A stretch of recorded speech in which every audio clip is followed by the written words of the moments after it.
इस्लामकोट जी RHC अस्पताल में दवाओं की खोट सबब मरीज़ सख्त परेशान आहिनि। इन हवाले से रिपोर्ट कर रहा है फ़कीर बशीर अहमद। कोयले से मालामाल तालके इस्लामकोट में सेहत जूं सहूलतूं न हुजण करे मरीज़ सख्त परेशान हाल बनियल आहिनि।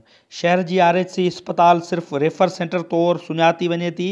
करोड़ों रुपयनि की बजट हड़प थियण जो इंकशाफ पिणु साम्हूं आयो आहे। वधीक मरीज़नि ऐं MS आवाज़ TV सां पंहिंजा वीचार हिन रीत वंडिया आहिनि। रूरल हेल्थ सेंटर इस्लामकोट हिन वक़्त अलाए कहिड़ी दुनिया में दाख़िल थी चुके हैं। इवन एस ताईं जो सरंज बि न आहे।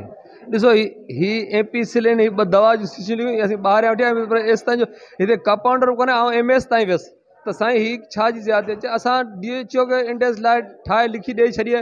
हू चवनि था असां दवा आहे न, मथां खां 15 ॾींहं खां पोइ PPH हाराईंदा तॾहिं न। तेसि ताईं हितां जो पब्लिक केॾांहुं वञे। वज़ीर खां आया आहियूं। हिते दवाऊं गोरियूं ॿाहिरि वारियूं अचनि हू वठी अचनि था।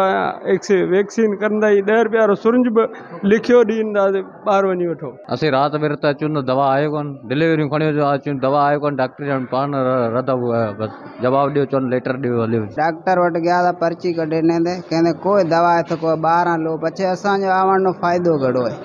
ॿाहिरि वञी तो असीं था आवां बिना दवा ये तो कोई मिली को है। ये पर्चो पियो है जो बाड़ियों मां हथ में बैठो है वो दवा बिना कोई को मिली है।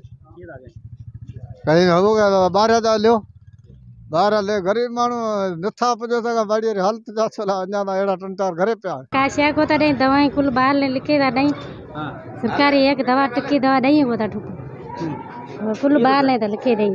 गरीब माण्हू का ले हिंदर माना गुजरियल 10-12 नहीं थिया आहिनि। असां माना बाक़ाइदे DHO साहब वारनि खे इंडेंट लिखी उन्हनि खे बाक़ाइदे ॿुधायो आहे पर 10-12 ॾींहंनि खां मरीज़नि जे लाइ का बि दवाऊं अस्पताल में न आहिनि, जंहिंमें आम तौर ते पैरासिटामोल गोरी, पैरासिटामोल सीरप इहे बि दवाऊं जेके न आहिनि। इंजेक्शन जे हवाले सां का बि मेडिसन असांखे DHO ऑफिस मां न मिली रही आहे। उन लाइ करे असांजो जेको हाल आहे असां वटि जेका दवा आहे प्रेज़ेंट DHO ऑफिस तरफ़ असांजो दवाऊं ॾियण वारो सोर्स जेका आहे असांजी ऑफिस तरफ़ां हूंदी आहे। असांखे गुजरात जेका आहे अगस्त खां वठी हेसिताईं जेका काफ़ी दवाऊं मिलंदियूं असां मरीज़नि खे बाक़ाइदे दवाऊं ॾींदा हुआसीं। इस्लामकोट जी RHC अस्पताल में हिन वक़्तु नमूनिया जा 100 ॿार दाख़िल आहिनि पर दवाऊं न हुजण करे डॉक्टर अक्सर ॿाहिरि जूं दवाऊं लिखण ते मजबूर आहिनि। ग़रीब मरीज़नि जूं शिकायतूं हुयूं त ॿाहिरि जूं दवाऊं वठण जी सघ न आहे। सिंध सरकार ऐं चूंडियल नुमाइंदा नोटिस वठनि ऐं अस्पताल खे दवाऊं ॾिनियूं वञनि त जीअं इलाइक़े वासी बीमारियुनि खां बची सेहतमंद ज़िंदगी गुज़ारे सघनि। कैमरा टीम सां गॾु फ़कीर बशीर अहमद, आवाज़ TV, इस्लामकोट।